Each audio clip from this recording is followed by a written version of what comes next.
Hi, greetings and welcome to the channel. Hi, I'm Bragi and I'm your host for the day. Leave a like and leave a comment. Now today I have an old folk tale for you with the theme of the giant. Now the other day I was sitting in my long house and I had a guest come from down south. Eric was here for a few weeks. We was doing a few jobs, here and there, and we had a few people to deal with, and we were sitting around, and he told me this story from Sussex. And he said to me, well, I don't know whether giants are true or not, but the other day I was asleep in bed and I heard the most monstrous noise outside, and I told him that was thunder, as it was thundering the other night. And it does make you think what the ancients made of thunder.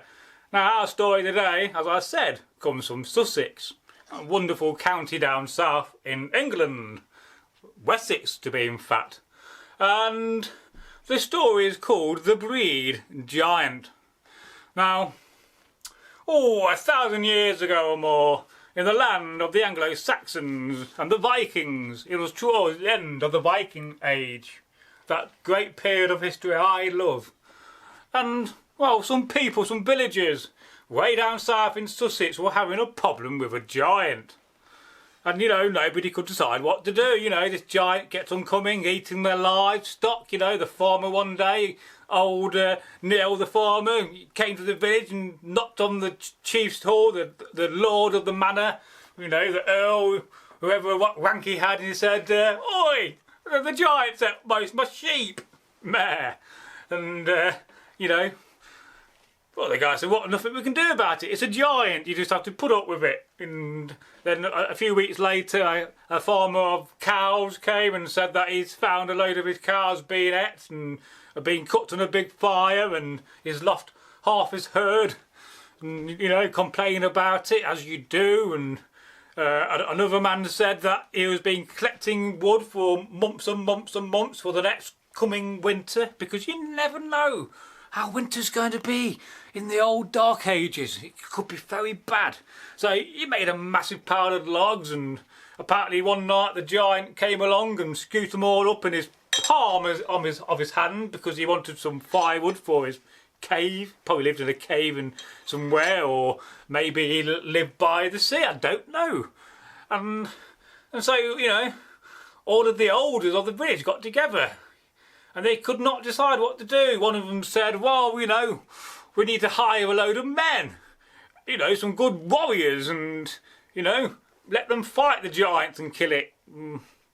The older of the village said, no, that won't work.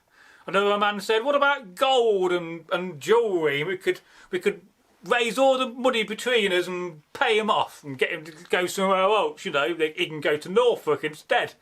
No, that didn't happen, not enough gold, and the giant wasn't really interested in gold. He had treasure here and treasure there. He had treasure everywhere. And another man said, oh, what about we gather all of our virgins? It was always popular in those days to sacrifice a virgin to a giant, or virgins. And, there's only half a dozen of them. And, the old wise man said, no, that's not enough virgins. And they said, well, what about the villagers next door? Because, they'll be the next target. And again, they tried to see how many they can get together, and they got to about 20. It wasn't enough. And so, time went past, and the elders were arguing about it, A woodsman, he came and said, I've got an idea, why don't we go to, Mercia and hire a load of Vikings? They must be used to giants coming from where they come from, up north. And the older men of the village said, no, that would cause too much trouble, and King Alfred wouldn't like it, or whoever was on the throne at the time, and they hadn't got enough coin, and then they'll stay and take over the land. No, and marry all the women that were single.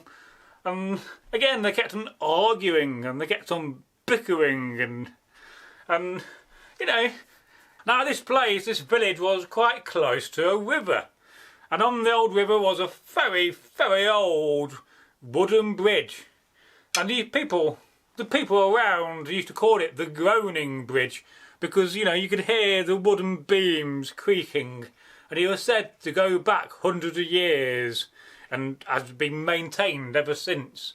but yet the old bridge still creaked and moaned and groaned. And still the locals are having problems with the old giant. He was said to be 40 leagues high. Oh, that's higher than the ceiling and very high indeed. Very tall. And, well, they couldn't decide. Nobody could come up with a cunning plan. Nobody, not even a short guy called Baldric. No, he had no plan at all. And so, you know, all the wise men and the elders and the adults kept on arguing. But in the meantime, all the children started to get together and they started to discuss this. Because wherever you got a village, you always got children, because you need to keep the population going and getting bigger and bigger throughout time. So, and you know, families were larger in those days. It was quite common to have 4 or 5 children, you know, and not all children survived. You know, infant death was a bad thing and happened a lot. And so all the children, you know, they started to, they're always playing around in the village and running after each other, or playing with wooden swords, the boys were, and no doubt the girls probably had some sort of a doll. You know, I mean, children had toys back in those days, just like today, but much different. And so the children got together and I thought, well, what are we going to do? And one of them said, well, why don't we get the blacksmith to make a big saw? And when the giant sleeps, because he sleeps on that bridge because it's the most firmest foundation, and he sleeps on the bridge at night when nobody dares to cross the bridge. Why don't we saw the giant in half? But the children thought, oh, this is a brilliant idea. And so this is what they did.